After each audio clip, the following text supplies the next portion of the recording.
Morning పిల్లలు స్కూల్కి, మా వారు డ్యూటీకి వెళ్ళిపోతారు. తర్వాత ఇంట్లో పనులన్నీ మెల్లిగా చేసుకున్నా, చకచక చేసుకున్నా 10, 10:30 అలా అవుతుంది. నాకు ఇక్కడ ఇంటి ముందరే గన్నేరు పూల చెట్టు ఉంది.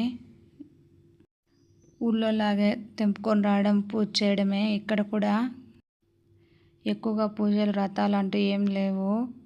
ఇంట్లో పనులన్నీ అయిపోయిన తర్వాత ఇలా దీపం అయితే పెట్టుకుంటాను. అప్పుడప్పుడు మధ్యలో వదిలేస్తూ ఉంటా.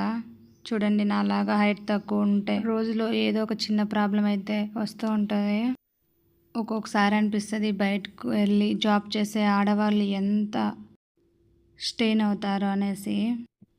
ఇంట్లో ఉండే వాళ్ళకైతే ఒక హాఫ్ అన్ అవర్ అయినా ఫ్రీ దొరుకుతుంది. ఆ హాఫ్ అన్ అవర్లో కూడా మధ్యాహ్నానికి వంట ఏం చేయాలి, ఈవినింగ్ స్నాక్స్ ఏం చేయాలి, ఇవే మైండ్లో తిరుగుతుంటాయి. కానీ సంపాదన లేని పని అంతా చేసిన విలువ ఉండదు. ఏంటక్క నువ్వు పూజలన్నీ రైట్ హ్యాండ్తో చేయకుండా లెఫ్ట్ హ్యాండ్ చేస్తున్నావో అని కామెంట్ చేయకండి.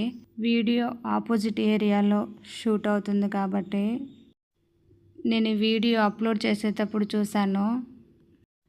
ఒక మాట చెప్తే మీకు కూడా క్లారిటీ ఉంటుంది కదా అని చెప్పాను. రోజు పూజ చేసేటప్పుడు చిన్న కోరికలు, పెద్ద కోరికలు ఏదో ఒకటి ఉంటూనే ఉంటాయి.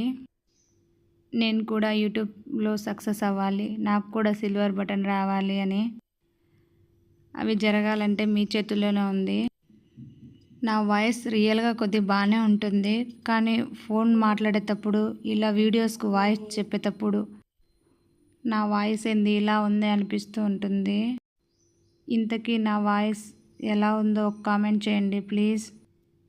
ఇంట్లో ఇలా పూజ చేసుకున్న తర్వాత ఈరోజు సోమవారం కదా, అక్కడ శివాలయం ఉంది,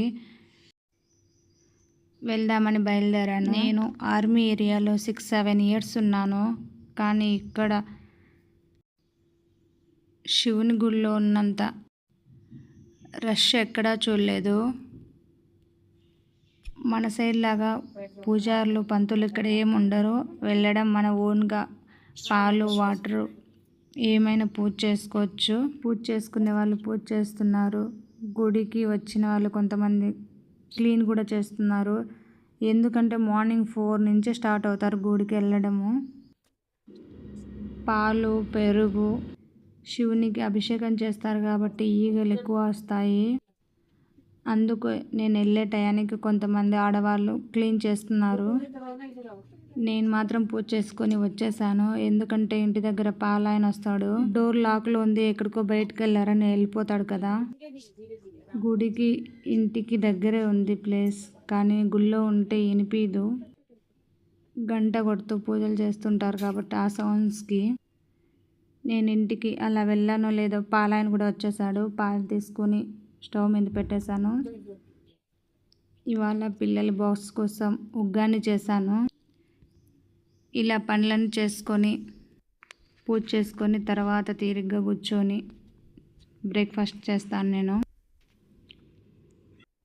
లేకపోతే ఆ పని ఈ పని ఏదో ఒకటి మైండ్లో తిరుగుతూనే ఉంటుంది. నాలాగా చాలామంది ఆడవాళ్ళు అంతే. ఆ పని అయ్యేంతవరకు మైండ్లో తిరుగుతూనే ఉంటుంది. అది చేసేస్తే కానీ రిలాక్స్ దొరకదు. షేర్ కూడా చేయండి. Thank you, bye.